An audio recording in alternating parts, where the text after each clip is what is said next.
Bienvenidos a una emisión más de Háblame Derecho, programa de producción conjunta de la Barra Mexicana, Colegio de Abogados y el Canal Judicial. Mi nombre es María Nieves García Manzano y el día de hoy tocaremos un tema que es de suma importancia para el Estado de Derecho de nuestro país, que es el acceso efectivo y material a la administración de justicia. Para ello nos acompaña Edna Georgina Franco Vargas. Edna, muchas gracias por acompañarnos, quien es la presidenta del capítulo Oaxaca de la Barra Mexicana. Edna es licenciada en Derecho y en Contaduría Pública por la Universidad Autónoma Benito Juárez de Oaxaca. Tiene una maestría en Derecho Internacional por la Universidad de Londres, Inglaterra, y cuenta con especialidades en Derecho Fiscal y Derecho Laboral. Ha sido profesora en Derecho Procesal Civil en la Universidad Autónoma Benito Juárez de Oaxaca y se ha desempeñado como asesora legal de la Secretaría de Administración del Estado de Oaxaca. Ha participado como asesora legal en diversos proyectos comunitarios como Caminos de la Esperanza, Casa Hogar para Jóvenes y Futuro para la Niñez. Es fundadora y actual presidenta del capítulo Oaxaca de la Barra Mexicana Colegio de Abogados y es miembro del Colegio de Abogados Benito Juárez de Oaxaca. Edna, muchas gracias por acompañarnos el día de hoy. Muchas gracias, María Nieves, por invitarnos. Edna, el tema es muy interesante, lo comentamos tú y yo por teléfono hace unos días, sí, ¿no? La importancia que esto tiene. Y hiciste favor de enviarme algunas notas, una muy interesante particularmente, que es con lo que me gustaría como empezar a entender de qué se trata este tema de la administración de justicia. Tú mencionas en esta nota, la administración de justicia a nivel constitucional se traduce en un deber, pero al mismo tiempo también es un derecho. Así es. Por un lado, es un deber del Estado para proporcionar justicia a los gobernados, a partir precisamente del principio del acceso a la justicia, para que ésta sea pronta, expedita y un recurso eficaz y sencillo. Pero por el otro lado, es un derecho humano de los ciudadanos para acceder a la justicia y recibirla de manera imparcial, oportuna, efectiva y expedita. Entiendo que esto está regulado por diferentes convenios, declaraciones y tratados internacionales. ¿Nos puedes platicar un poco de eso? Sí, este derecho del acceso a la administración de justicias ha tenido una exégesis a nivel internacional desde hace muchos años. Yo creo que en toda sociedad democrática y en este camino que tuvo en realidad todo el mundo a partir de la posguerra, de las guerras mundiales, que inició en Europa, se fue gestando esta necesidad de que una democracia necesita también una regulación de sus conductas. Claro. Y parte de esto es la construcción del Estado de Derecho en todos los países. Derivado de ello, pues surgen las convenciones internacionales que van regulando de manera general, empezando por Naciones Unidas, pues el tema del debido proceso y acceso a la justicia. En este sentido, se van generando los diversos pactos internacionales y en nuestro continente podemos hablar sobre todo de la Convención Americana de los Derechos Humanos, que en sus artículos pues primero, segundo y octavo para el tema que nos ocupa, en el numeral 8, pues se regula precisamente que es un deber del Estado proveer en la esfera de sus leyes plazos y términos razonables, de tal forma que el ciudadano tenga acceso a proteger sus derechos vía garantías judiciales que la propia convención establece. Esto ha tenido desde luego una interpretación por la Corte Interamericana, que de eso hablaremos más adelante, pero realmente creo que es un sentido y una aspiración de toda sociedad que busca la democracia. Y en un sentido de que el ciudadano sienta que puede, en su percepción, recibir justicia. Es decir, desde la señora que la van a lanzar de su humilde vivienda por no poder pagar la renta, que tiene derecho a un procedimiento justo y bilateral entre el arrendador y ella, o hasta un tema de cuestión de gobierno-empresa, etcétera, ¿no? Realmente la dimensión es para todos, es pareja.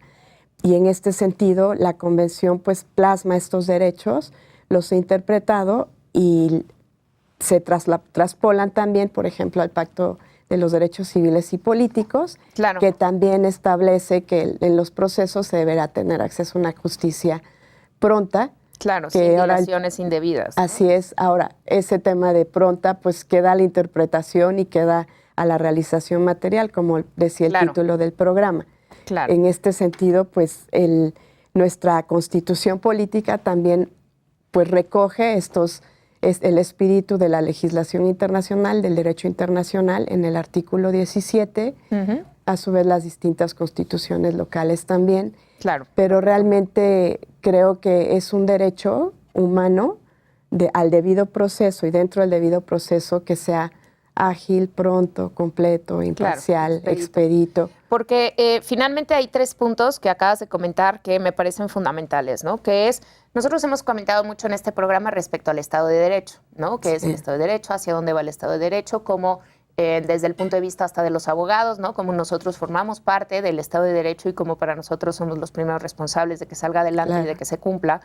Pero aquí hay un enfoque que me parece muy interesante del Estado de Derecho, ¿no? Todos hablamos del debido proceso y pensamos que el debido proceso tiene que ver, por ejemplo, en un asunto penal con, pues, que las pruebas, ¿no?, estén bien integradas, que, por ejemplo, si es una persona indígena, pues que haya habido un traductor y demás. Pero dentro del debido proceso también está el tema de que la justicia sea rápida y expedita. O sea, si la justicia no se ejerce de manera pronta, entonces no está sucediendo el debido proceso. ¿Eso es lo que estamos hablando? Así es. Sí, yo creo que, pues precisamente por materia, que lo vamos a platicar también, creo, es que mucho ha tenido en los reflectores el tema de la justicia penal, por la reforma hacia el juicio oral adversarial, que desde luego estoy de acuerdo y siempre propugné porque se hiciera realidad en nuestro país. Creo que fue un avance sustancial en la observancia de derechos humanos, pero no todo es materia penal. Y todos los procedimientos que inciden en administración de justicia, sea justicia administrativa, civil, familiar, penal, mercantil, de competencia económica, pues debiera ser completa, pronta, eficaz, imparcial. Y estamos, yo creo que en un escenario en que los especialistas en cada materia podrían hablar sobre el tema únicamente de los plazos, si es pronta, si es expedita, si el plazo es razonable en el que un asunto de principio a fin se concluye, entonces sí se administró justicia o no, sea la materia que sea, no solo material probatorio, ¿no?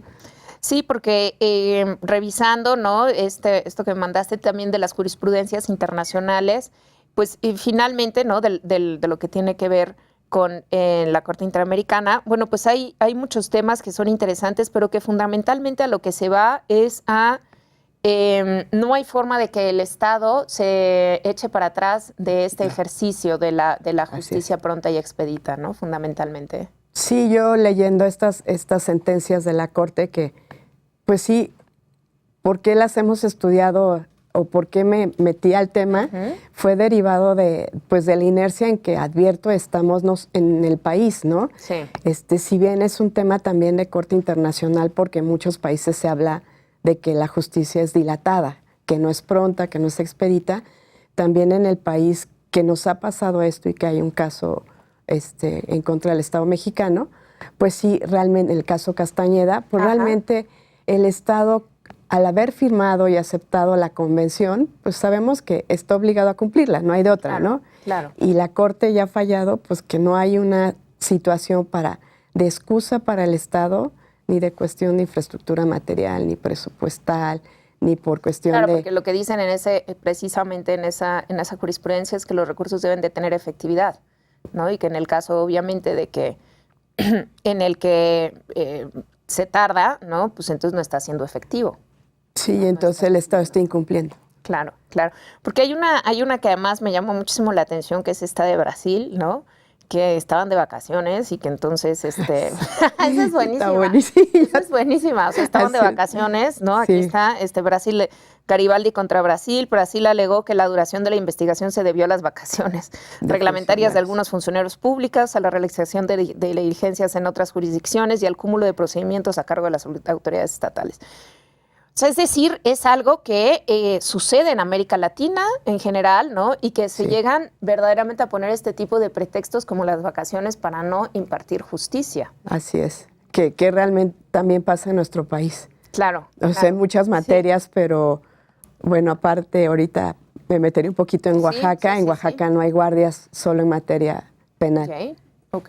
Es claro, entonces en los demás casos... Pues en todos los periodos vocacionales, pues hay echamos la bendición. Claro, sí, sí, y a ver cuándo y a regresen. ver qué pasa. Y que no les vaya a pasar nada, sí. porque si ya regresan enfermos, pues está peor. Así es. ¿No? Entonces, bueno, finalmente, ¿no? El tema internacional es el Estado debe de garantizar la justicia, o sea, si no se ejerce la justicia de manera pronta, de manera rápida, entonces no se está ejerciendo justicia. Así es, y hay un incumplimiento por parte del Estado y debería haber una cuestión resarcitoria de daños para el afectado. Eso es interesante, entonces debería de haber un tema de resarcimiento. Pues yo creo que es que eso yo he pensado tanto y, claro. Y en los casos que patrocino, pues sí he llegado a pensar, bueno, si ya llevamos 4 años en un procedimiento, pues 5 para llegar a la corte y se resuelve en la Corte Interamericana, claro, pues no debiera ser problema, porque realmente hay un incumplimiento por parte del Estado mexicano en cuanto a los plazos razonables, ¿no? Y que ya se han, ahora sí, desglosado en las sentencias, como claro. ¿Qué implican ellos? Claro, ¿qué implica un plazo razonable? Porque me mandaste también el tema de las jurisprudencias en México, ¿no? Que precisamente sí, la Suprema Corte ya ha señalado a qué se refieren con un plazo razonable, ¿es correcto? Así es, y la Corte, los colegiados pues han hecho una conceptualización del tema de plazo razonable y le han dado pues los factores que deben incidir, por ejemplo, la magnitud del caso. Vaya, no es lo mismo resolver un caso de 200 hojas a que tengas 100 cajas del expediente que vas a resolver, que desde luego pues va a tomar más tiempo que resolver uno de menor magnitud, no solo de volumen, en cuanto al volumen del material que esté en autos, sino también... Ese sería como que el primer punto. Sí, la magnitud del caso. La magnitud del caso. La actividad procesal de las partes, es decir, también hay litigantes que no promueven, que son negligentes en el tema de promover, y pues no pueden alegar que hubo una violación al plazo razonable o una justicia que no fue expedita o que el acceso no fue de manera efectiva, si no mostraron un interés procesal en que su asunto se resolviera. Si estar apostando a promover cada 5 meses o cada vez que quieres cobrar, pues tampoco es... Claro, el interés procesal de las partes. El interés procesal de las partes. También el fondo del asunto, lo que se va a resolver en ese caso, porque puede ser una cuestión realmente superficial, pues si está hablando de resolver sobre un cobro de un cheque, por poner un ejemplo muy sencillo, o una cuestión de bonos, pues desde luego... No es lo mismo que una tutela de un menor, por ejemplo. Exactamente, ¿no? que además hay casos urgentes, no urgentes, que eso hablaríamos más adelante, pero ¿qué es? Para ti tu caso es urgente. Sí, claro, porque seguramente a quien le preguntes te va a decir el mío es el más importante, aunque sea cobrar un cheque, ¿no? Exactamente. Pero es el más importante. Sí, por eso yo digo que tiene una dimensión muy fuerte este tema, porque es una obligación intensa, así lo define la Corte Interamericana y también nuestros colegiados para el juzgador. O sea, sí es un deber de primerísimo nivel. Y para el justiciable puede ser que no sea el... Sí, pero pues tú quieres que tu asunto se resuelva, y la gente te dice, es que quiero que se haga justicia. Por supuesto. Y muchas veces dice, mejor ni le entro porque se va a tardar y de todos modos no voy a obtener nada, pero el sentimiento, allí vamos a otro tema, es impunidad. Claro, porque finalmente no me están resolviendo. No pude hacer que mi derecho así se respetara, nada más, en un tribunal. Porque me iba a costar más tiempo, porque me iba a costar un abogado, o si tenía un abogado de oficio. También hay dilación, aunque sean los defensores de oficio. Claro. Entonces, yo creo que la trascendencia de este derecho es qué estamos haciendo los operarios del sistema, nosotros, como tanto los juzgadores, para que pues esta sensación de falta de justicia en el país se materialice aún más cuando tú dices, mejor no hago nada. Sí, y volvemos a caer en este tema. Ya, que me dé lo que quiera el marido. Sí, claro, y el sentimiento de impunidad, ¿no? Exactamente. Y finalmente eso no es democracia también. Por supuesto. No tienes una ciudadanía contenta con el sistema jurídico. Claro. Volvemos en un momento más para continuar platicando del acceso efectivo y material a la administración de justicia en nuestro país, los temas internacionales, y lo iremos aterrizando poco a poco en algunos estados de la República. Volvemos en un momento más.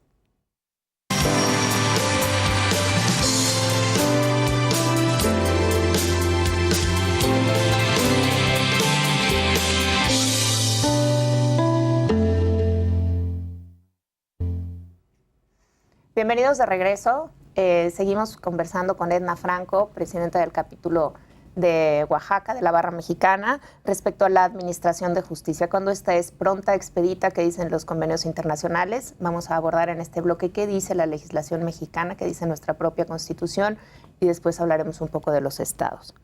Edna, la Constitución queda muy claro en el artículo 17, ¿no? Sí. La administración de justicia. Pues sí, allí queda estipulado nuestro derecho humano a que se nos administre justicia en los plazos y términos que fijen las leyes, de tal forma que las resoluciones sean prontas, completas y eficaces al momento de ser dictadas. Cuando nosotros hablamos de los plazos, cuando la Constitución dice los plazos y términos que fijen las leyes, ¿existen plazos y términos claros y delimitados en las leyes? Sí, pues realmente de la interpretación que ha hecho el Poder Judicial Federal ha dicho que pues un plazo razonable es que el legislativo lo establezca de manera objetiva, general, porque es una ley, pues dirá 3 días, 24 horas, 15 días, el plazo que se establezca, que sea razonable y que sea adecuado para el justiciable, ¿no?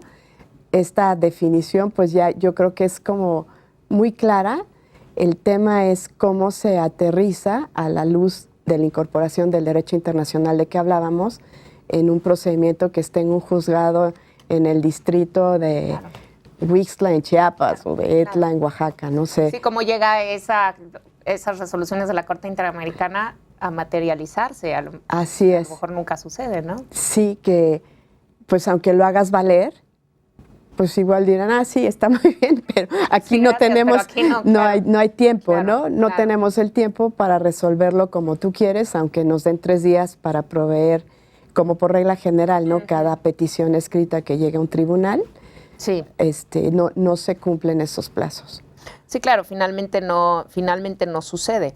Hay un tema de las jurisprudencias, ¿no? Que lo estábamos mencionando un poquito hace unos momentos, de la jurisprudencia en México, ¿no? Que la jurisprudencia en México establece, ¿no? Que son planos, por ejemplo, hay una de julio del 2005,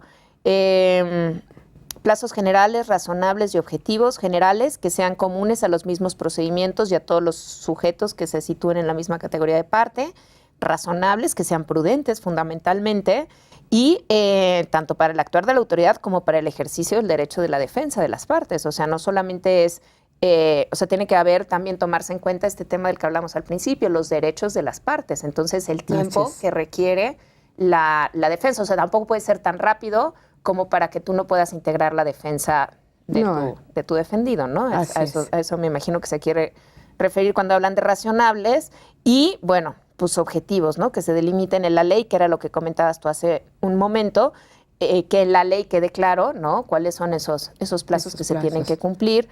Y bueno, hay varias que van en el mismo sentido, ¿no? El plazo razonable debe concebirse como uno de los derechos mínimos de los justiciables y correlativamente como uno de los deberes más intensos del juzgador.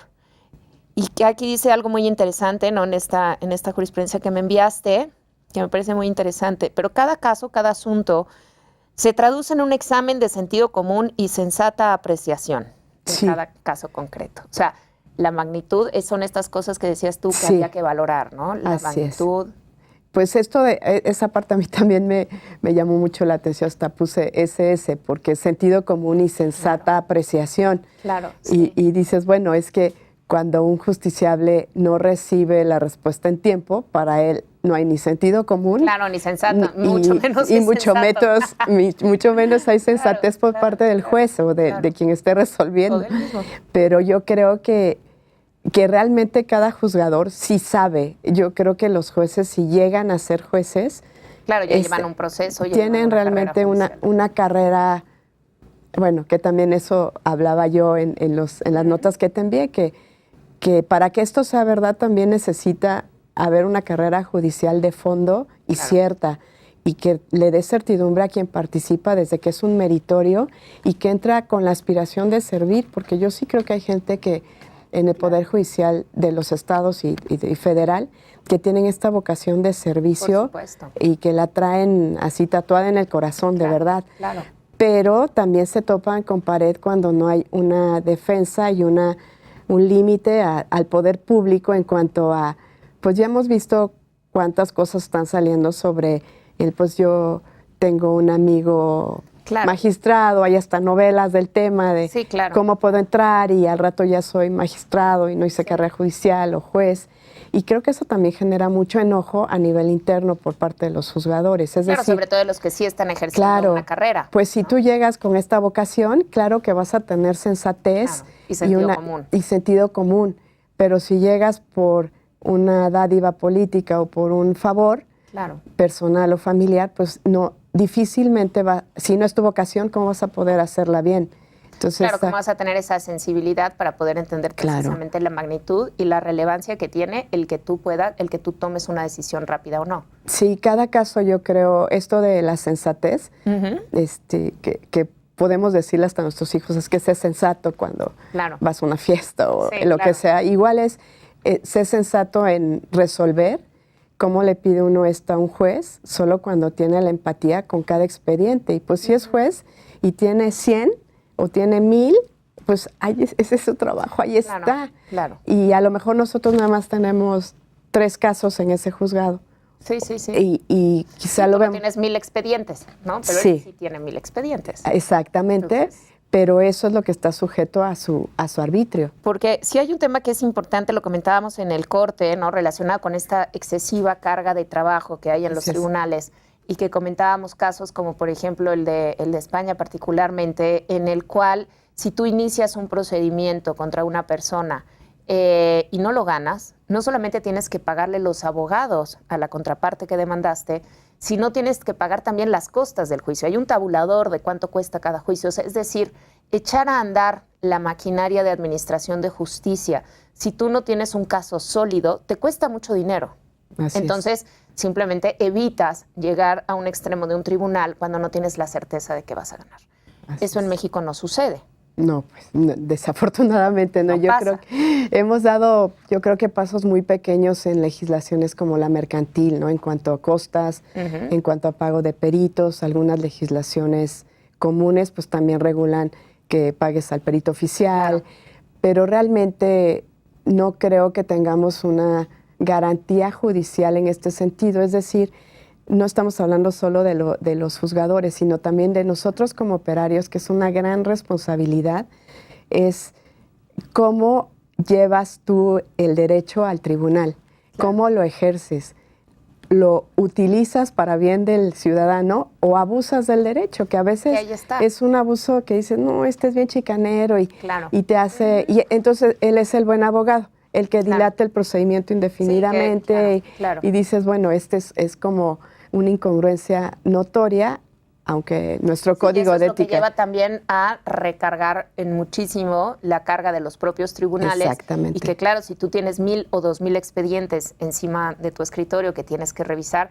tampoco es que puedas tener mucha empatía. Pues ¿no? Con cada uno de ellos, porque pues finalmente son 1000, o sea... Y eres humano. Y eres humano, y solamente tienes unas cuantas horas al día para trabajar, ¿no? El día nada más tiene 24 horas, entonces por más que te esfuerces, tampoco puedes trabajar 18 horas todos los días. Entonces, creo que hay un tema también, porque finalmente vamos a entrar en un tema de recursos, pero también de un uso excesivo del Poder Judicial por parte de los ciudadanos y de los abogados. Sí, yo así lo veo también. Creo que el derecho nos hizo para abusarse, sino para usarse.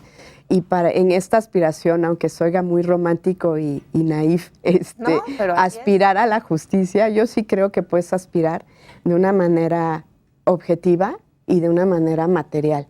¿Cómo? Pues haciendo un uso efectivo de los derechos que la ley consigna a favor del ciudadano. Y cuando el abogado pierde esta dinámica, pierde esta vocación de servir y abusa de los recursos, Ya, deja tú que sea eficaz o no, abusas de un derecho, apelas por todo, porque sabes que no se va a resolver. El típico de que, oye, sí, pues dices, esto se hubiera cerrado en 6 meses y ya está una y otra y otra y otra y otra, y llevas 2 años y aquello no camina, no o pasas incluso a no lado fomentas las salidas alternas, que por ejemplo en la Constitución de Oaxaca, en el artículo de 11, que es el que regula la administración de justicia, prevé el tema de las salidas alternas, los centros de mediación. Y realmente, como abogado, realmente no decirle a tu contraparte, sí nos sentamos, sí lo platicamos, vamos a colaborar como abogado colaborativo en resolverlo sin instar a un proceso judicial, a un juez que está atiborrado de trabajo, rebasado ya en sus es que funciones. no es algo que en nuestra mente esté, ¿no? En la mente de los abogados siempre está el litigio, ¿no? Vamos a resolverlo en los tribunales, ¿no? Y entonces vamos a ir con el juez. Pero no existe en la mentalidad, y eso a lo mejor es algo que habrá que ver con las propias escuelas, con las universidades, el incidir más en los métodos alternos de solución de controversias que en nuestro país no son utilizados, son escasamente utilizados, ¿no? Hablamos de mediación, ¿no? Por ejemplo, en mediación energética, creo que no ha habido todavía prácticamente casi ningún caso de mediación energética realmente, y todo el tema que llevan los mediadores certificados y demás, que pues la verdad es que no tienen mucho trabajo. Digo, en el tema de derecho colaborativo apenas es algo que está empezando en nuestro país, pero la mediación ya lleva más tiempo y sin embargo tampoco se utiliza. Y debiéramos hacerlo porque realmente, bueno, un poco de lo del derecho colaborativo y que viene a colación con lo de España es, pues, decían es que si colaboramos y mediamos, no vamos a ganar los litigantes. Es que es el punto, Pero, por ejemplo, ahorita en otros países, si colaboras, si medias, ganas igual, puedes ganar igual. Vaya, porque vas a cobrar, vas a tener un contrato, una especificación con tu cliente de, bueno, si nos arreglamos en cualquier etapa, el honorario es tal, y puede ser muy transparente también. Y sobre todo explicarle al cliente que hay una certeza jurídica después de un proceso de mediación, ¿no? Porque no es solamente el tema del pago de los honorarios de los abogados, digo, hablando del tema del que estamos hablando en el programa, que es la administración de justicia expedita. Gran parte de ello, además de los recursos, que los hablaremos en un momento, pues es la carga de los tribunales, ¿no? Entonces, ¿cómo hacemos para resolverlo, quitarle carga a los tribunales? Y entonces una de esas son las cuestiones alternas, ¿no? Alternativas, pero que también el ciudadano, el que tiene el asunto, sepa que hay certeza jurídica detrás de un proceso de mediación, que no diga, no, pero es que yo voy con ese señor y después el otro se echa para atrás y me va a echar para atrás el acuerdo y no vamos a acabar nunca, no, yo quiero ir con el juez, quiero mi sentencia firmada por el juez. También hay si me explico, también hay falta de certeza del ciudadano, ¿no? De decir, eso no me va a servir para nada. Y yo creo que, bueno, si haces una explicación profesional y transparente de lo que implica una mediación o una salida alterna, el cliente debería estar contento porque se va a ahorrar todo un procedimiento. Ahora, más rápido. También, por ejemplo, a veces es como, es que sea un acuerdo práctico. Pues es que no estamos buscando que sea práctico, estamos buscando que sea justo. Y que si es una transacción, yo doy, tú doy, yo pierdo, tú pierdes. Claro, estás negociando. Es una negociación, pero tampoco es una negociación de todo para un lado, como que a veces también ha faltado esta empatía con los asuntos. Y yo creo que también la parte de la mediación dentro de lo que yo he estudiado también implica sí decir la verdad a las partes, a los que están participando en la mediación. Ser imparcial también, ¿no? Porque el primer punto de un mediador tiene que ser imparcial. Así es. Un mediador que de entrada ya está de un lado o del otro, pues qué mediación va a salir ahí, ¿no? Exactamente. Y también lo que decías de España, no nos caería nada mal, ahora que estamos en la exégesis del tema del Código Nacional de Procedimientos Civiles y Familiares, incorporar figuras como esta, de tal manera que no te preocupes, lo demandamos o lo metemos a la cárcel. Bueno, que ahorita ya no, pero bueno. Que realmente no se abuse del derecho, creo que sería una muy buena noticia para todos.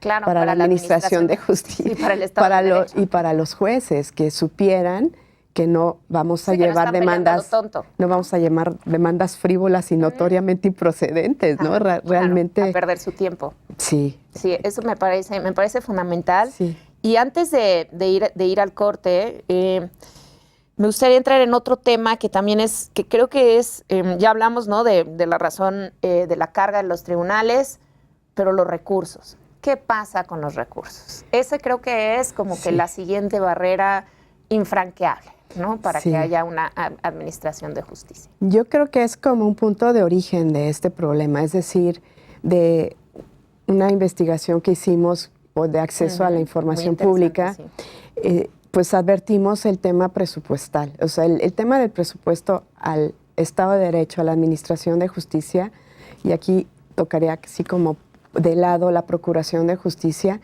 no en todos los estados es un piso parejo, ¿eh? Entonces, los estados con mayor presupuesto en estos rubros, en Administración de Justicia y en Procuración de Justicia, ciertamente tienen mejores estándares de desempeño. No porque sea una regla, pero sí incide que una jueza llegue a trabajar en un ambiente digno, que un juez tenga también un ambiente digno. En Oaxaca hablo por juezas familiares, pues por ejemplo el tema de ir a una separación conyugal, que se ponen a veces feas, por supuesto. No tienen seguridad, no tienen un vehículo, no hay ninguna garantía para ellas en hacer este tipo de diligencias. Y tampoco hay presupuesto. No tienen cápsula de Gesell para escuchar a menores, tienen 12 peritos, me parece, es el último número que yo supe. Solo hay una psicóloga infantil en el estado. Entonces, psicóloga infantil en el estado. Disponible para los juzgados familiares, sí. Y bueno, yo he puesto un poco en tela de duda que tenga esta especialidad, sí. Entonces, realmente todo esto, y lo obtuvimos en esta información que obtuvimos en 2016 y 2017, pues me hizo reflexionar, es que si no hay dinero para la Administración de Justicia, entonces, ¿a qué aspiramos? Claro. Si las juezas del Poder Judicial Federal tienen un espacio digno para lactancia, hay comedor, tienen aire acondicionado. Sí, lo mínimo, ¿no? Para baños dar un buen sanitarios decentes, limpios, ¿no? Y vas a los juzgados del Fuero Común y dices, santo Dios, ¿cuál espacio para lactancia? ¿Cuál vehículo?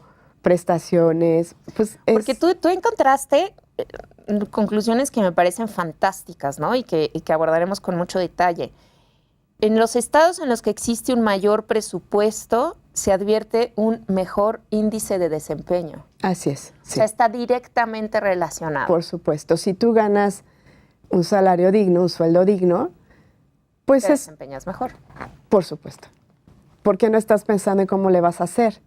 Claro. Porque más o menos te alcanza o más o menos planeas con lo que ganas. Pero cuando estás ganando por debajo de la media nacional en condiciones poco dignas, realmente es muy difícil.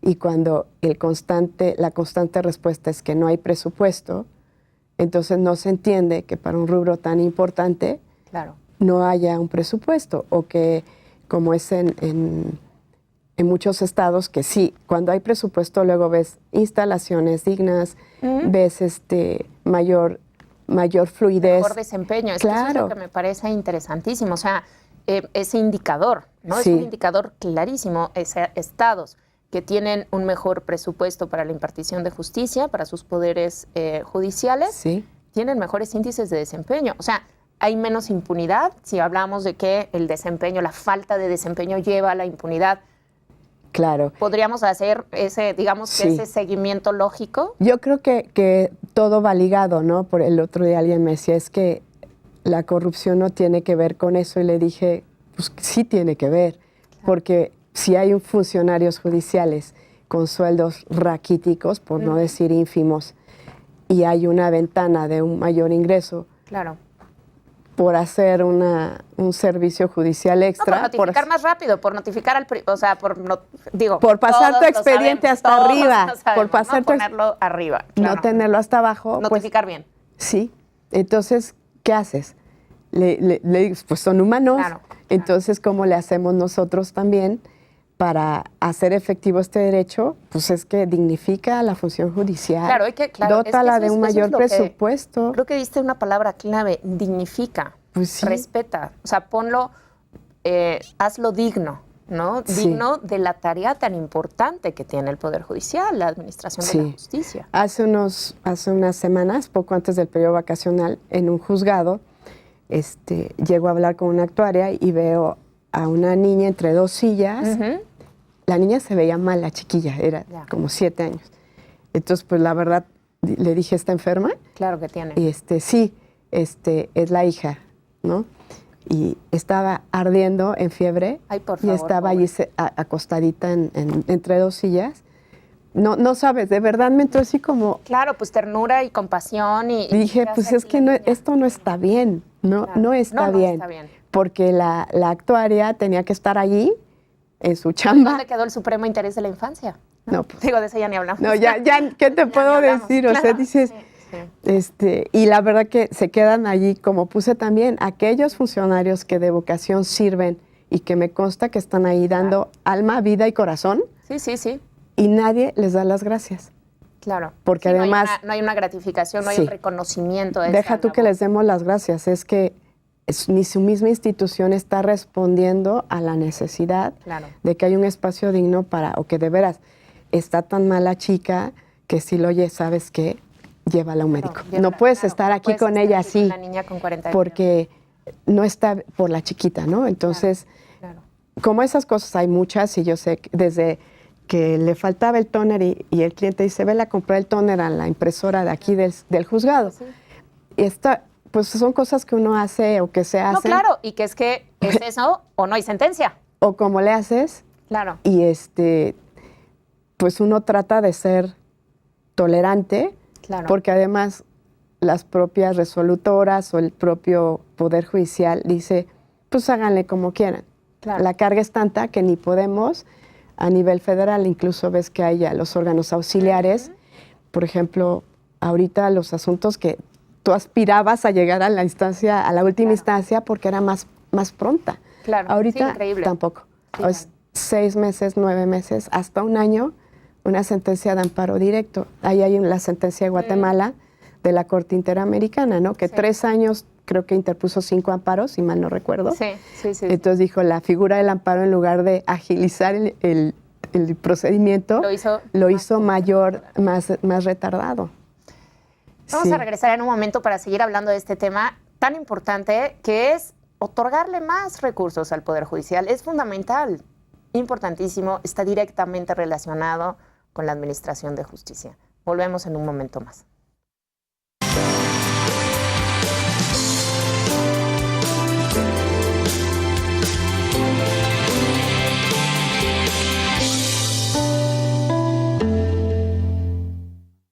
Gracias por continuar con nosotros.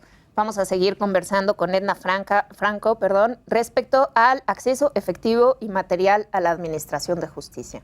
Hemos hablado en los bloques anteriores desde el punto de vista internacional, convenios internacionales firmados por México, sentencias de tribunales internacionales, de la Constitución en México, de las propias sentencias que ha emitido la Suprema Corte de Justicia, y un análisis muy importante, una investigación sumamente interesante que realizó Edna con información que solicitó a través de acceso a la información respecto a esta correlación que existe entre los estados que tienen un mayor presupuesto para la administración de justicia y la administración de justicia en sí y la percepción de impunidad, ¿no? Entonces, los estados que tienen un menor presupuesto para la administración de justicia tienen una mayor percepción de impunidad y disminuye la calidad de vida del ciudadano porque hay menor impartición de justicia.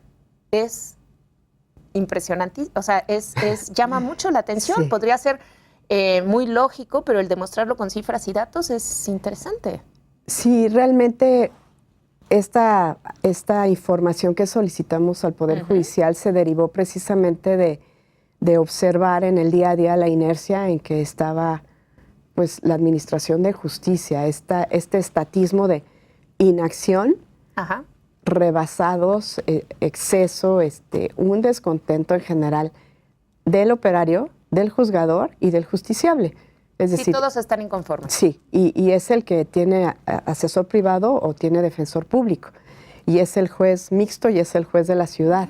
Entonces, en esta percepción, la información que obtuvimos, pues es una carga tan abrumadora de por lo menos 15 audiencias al día, mínimo de 90 promociones por juzgado.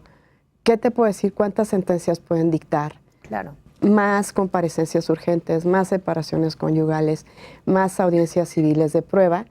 Y eso nos permitió apreciar, así como en un diagrama muy estadístico, cómo la justicia penal tenía mayor presupuesto y tiene la menor carga, contradictoriamente, contra la justicia civil que iba aparejada, civil mercantil, pero con mucha menos carga y más juzgados, y la justicia familiar recargada en esa época en 5 juzgados únicamente, con la mayor carga de trabajo, sin duda. O sea, el que más trabajo tenía, menos dinero y presupuesto recibía y menos juzgados tenía. Es decir, eran 5 para quien tenía el triple de carga o 4 veces más de carga de trabajo. Sí, no hay una correlación entre la carga del trabajo y el dinero que recibe. Es decir, no había, pues si hay más trabajo aquí, pues allí como que allí destinas el dinero en una lógica hasta doméstica, ¿no? Pero de administración. De administración. ¿No? Aquí no sucede eso. ¿No tendrá que ver con que a lo mejor en la percepción los asuntos penales deben de ser de más urgente resolución? Porque implican la libertad, porque implican delitos. Sí, yo creo que, y eso es parte de lo que te comentaba, es la justicia penal es de reflectores, son noticias los casos penales, los casos familiares y civiles no tanto, salvo que sea una celebridad la persona involucrada o algún político, pero ni así, ¿no? Oímos más bien de los temas penales en la tele. Lo familiar realmente no salvo que sea el divorcio de alguien muy importante, ¿no? Pero realmente no llega a los no llega a los medios, y por eso yo creo que es un factor, pero también en lo jurídico creo que debiera ser un piso parejo para todos, porque la administración de justicia es un derecho para la ama de casa, para el arrendador y para el empresario en competencia económica y para la materia penal. Pero sí, porque tú hablas de algo también muy interesante de Oaxaca, ¿no? En el caso particular de donde tú litigas. Y Oaxaca, uno de los estados más pobres, donde la percepción de mejora es ínfima en todos los aspectos, debido a la constante social de impunidad y justicia por la propia mano. Así es, pues vivimos en un estado empobrecido de manera rampante, que no se ve la luz. Yo he vivido toda mi vida allí me eduqué, allí trabajo, allí han crecido, allí han crecido mis hijos. Mucho. Amo Oaxaca, sin duda.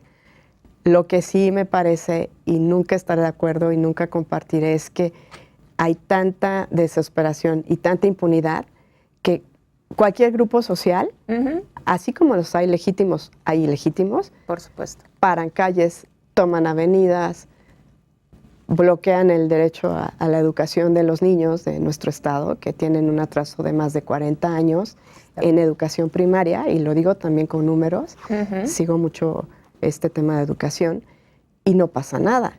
Entonces la gente está enojada. Ya dice, pues es que la única manera de que yo pueda obtener algo es a través de un bloqueo, de un plantón, de una protesta violenta, y entonces el Estado responde. Mientras no, pues si voy a un juzgado, olvídalo. Claro, nunca, me va a tardar años y encima me va a costar. No, pues no. Entonces, sí, no hay. Y esto es real, lo vivimos día con día, y los que estamos atrapados en los bloqueos y con un cierre de juzgados de 4 días. ¿Cómo es eso de un cierre de juzgados de 4 días? Platícanos, ¿cómo fue eso?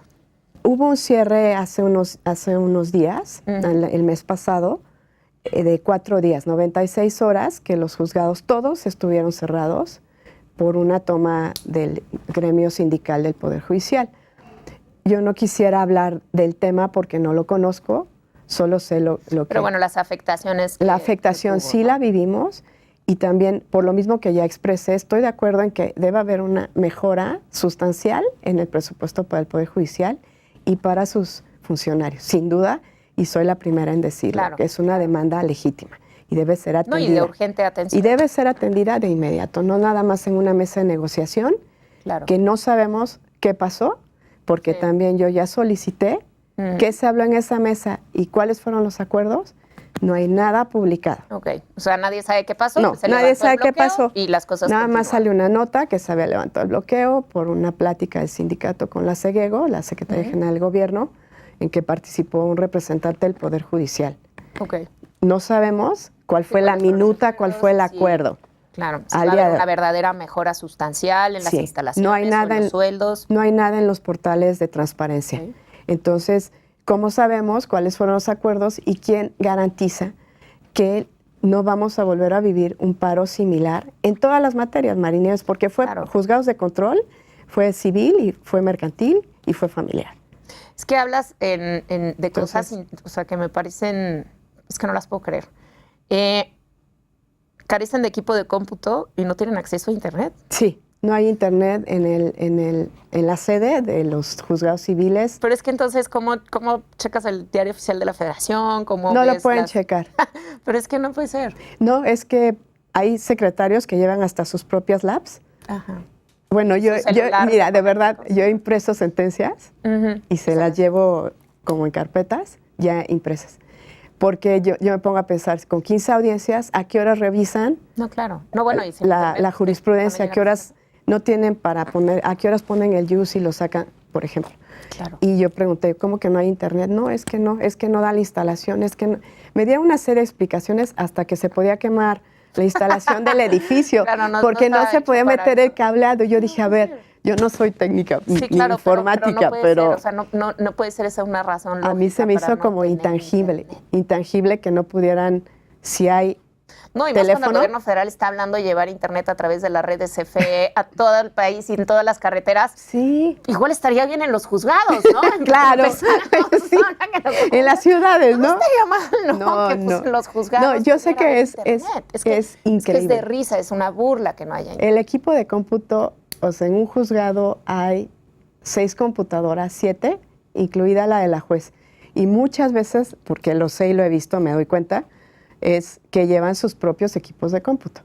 Claro. Y luego hay 4 mesas de cumplir, pero solo hay una impresora. Entonces, si tienen que imprimir 200 oficios, tú dime. No, y si te urge a ti, como dices, te urge a ti, pues llevas tú el tóner. No, porque qué tal si llegas y no hay tóner. Entonces, pues ya traes tu tóner en la cajuela, ¿no? Para cuando se necesite, llevan hojas, ¿no? Claro, o llévate un paquete de hojas, ¿no? Siempre en la cajuela, por si no hay hojas o no hay. Sí, pero es que es desgarrador cuando estamos hablando desde el punto de vista internacional, ¿no? De la justicia pronta, expedita y demás, y los recursos mínimos no existen. Entonces, tiene que mejorar el tema de los fondos, ¿no? Pues debe mejorar. Yo digo que a veces te digo que parece como surreal que esto esté pasando en el siglo XXI en Oaxaca. Es decir, yo pienso mucho en la niñez, en el tema educativo y en el tema de justicia. Es cómo es posible que no tengamos herramientas para que un deudor alimentario, sea mamá o papá, dé alimentos a sus hijos. Y no podemos lograrlo. Entonces tenemos empresas pobres, papás ricos. Claro.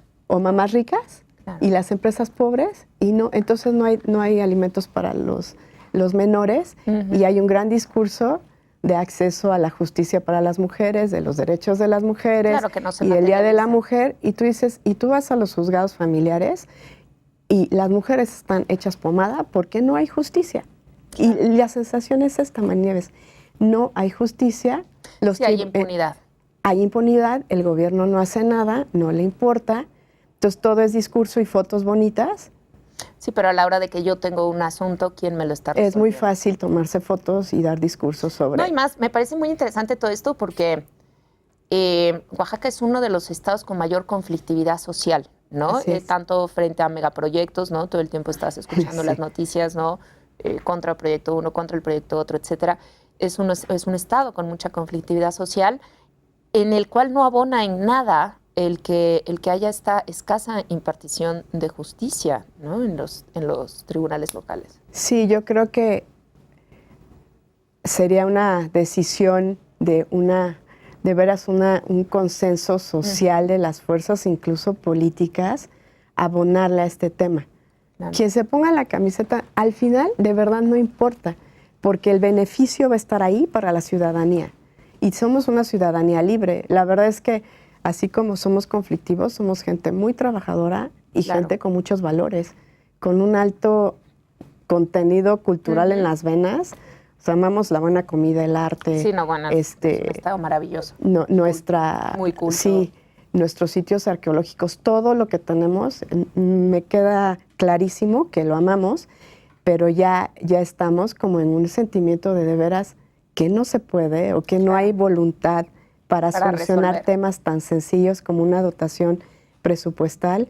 Incluso a raíz del paro, que fue muy álgido, estuve leyendo muchas notas. Una fue que para qué se abría el canal judicial del Poder Judicial del Estado y no se atendían estas demandas, o por qué iba a haber conferencias magistrales cada mes, que no había antes, y no se atendía esto. Y yo también pensé, pues sí, o sea, realmente, zapatero a tus zapatos. Tienes un problema grave. Claro, de administración de todo justicia. el presupuesto debe estar allí. Claro. Después Sí, vendrán las cerezas del claro, pastel. Es el fondo de tu trabajo administrar, ¿no? Entonces tienes que tener los recursos, porque dices también los funcionarios judiciales reciben de los sueldos más bajos del país. Sí. O sea, gana diferente un funcionario en Oaxaca que en Jalisco. Sí, muchísimo menos. En Oaxaca gana menos. Sí, igual que en Nuevo León, sí. Okay. Y eso también, no tengo los números claros, no me acuerdo, pero las cifras, inferior. pero sí, no es porque también investigamos eso, sí. Definitivamente son de los sueldos más bajos, los de Oaxaca. Pues es que no se puede. No, o sea, no hay manera de, por eso es tan importante es el tema material de la administración. Sí. Ahora, por ejemplo, no toqué un tema que es el tema de recursos, de apelaciones, por ejemplo. En las salas de apelación, la carga es mínima comparada con los juzgados. Ya. Entonces, sí. Tienen mucho menos, claro, porque ya los que llegan se decantan sí, pero muchísimo. Pero yo no podía creer la poca carga que tenían las salas comparada con los juzgados de origen.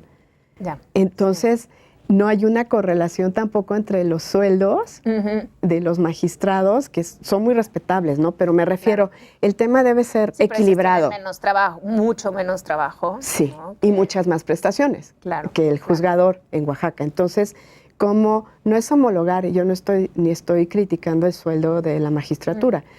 Es decir, tienes que tener una cuestión... Claro, no es quitarle al magistrado, es que el juez gane más, no estamos hablando exactamente, y que haya una distribución de carga de trabajo, ¿no? Es decir, los magistrados también deben saber lo que está pasando en los juzgados, darse su vuelta, darse su baño de juzgado y darse cuenta que la cuestión ahí está muy álgida, que los jueces están muy cansados. Yo percibo a veces mucho enojo. Claro. De verdad. No, es que es lo que dices, o sea, es una situación que a nadie le acomoda. Y es de hecho. El ciudadano no está recibiendo la impartición de justicia pronta y expedita, el abogado no está cumpliendo con su cliente, el juzgador está cansado, ¿no? Porque tiene demasiada carga de trabajo, un sueldo ínfimo, entonces nadie está cómodo con la situación, ¿no? A eso me refiero, nadie está ganando con una situación de estas características, sino es puro perder, todos pierden. Todos perdemos, y la verdad que en Oaxaca... Y pierde la sociedad en general y pierde el Estado de Derecho, ¿no? Porque empezamos hablando precisamente de cómo esto va en contra del Estado de Derecho. Así es, porque la calidad de vida, tu calidad de vida, se ve disminuida por esta sensación de aquí solo opera el bloqueo. Claro. O la reacción violenta. Sí, la violencia, ¿no? Y cuando tú buscas acceder a la justicia por los cauces institucionales. No hay una manera efectiva ni material de obtenerla de manera pronta. Claro que se ganan los asuntos, pero sí te puedo decir... el tiempo ya es inoperante. Ya ahorita, de verdad, en un pronóstico real de asuntos delicados, no asuntos de trámite mínimo, bueno, un asunto de trámite, un divorcio de principio a fin, aunque sea incausado, aunque sea rapidito, aunque sea el más express que acaba de haber una reforma, te lleva 4 meses mínimo. Mínimo. Porque tienes que llegar hasta el acta de divorcio del registro civil y ahí se tarda 3 semanas, entonces, o 2. Claro. Entonces sí te llevas... Hasta eso es lento. Hasta eso, sí. Pues muchísimas gracias, Edna, que tengas un excelente viaje de regreso a Oaxaca. Y muchísimas gracias por acompañarnos. Gracias a todos ustedes por acompañarnos. Gracias por la invitación. En una emisión más de Háblame Derecho. Esperamos verlos pronto. Soy María Nieves García Manzano y sigamos hablando y defendiendo el Estado de Derecho. Gracias.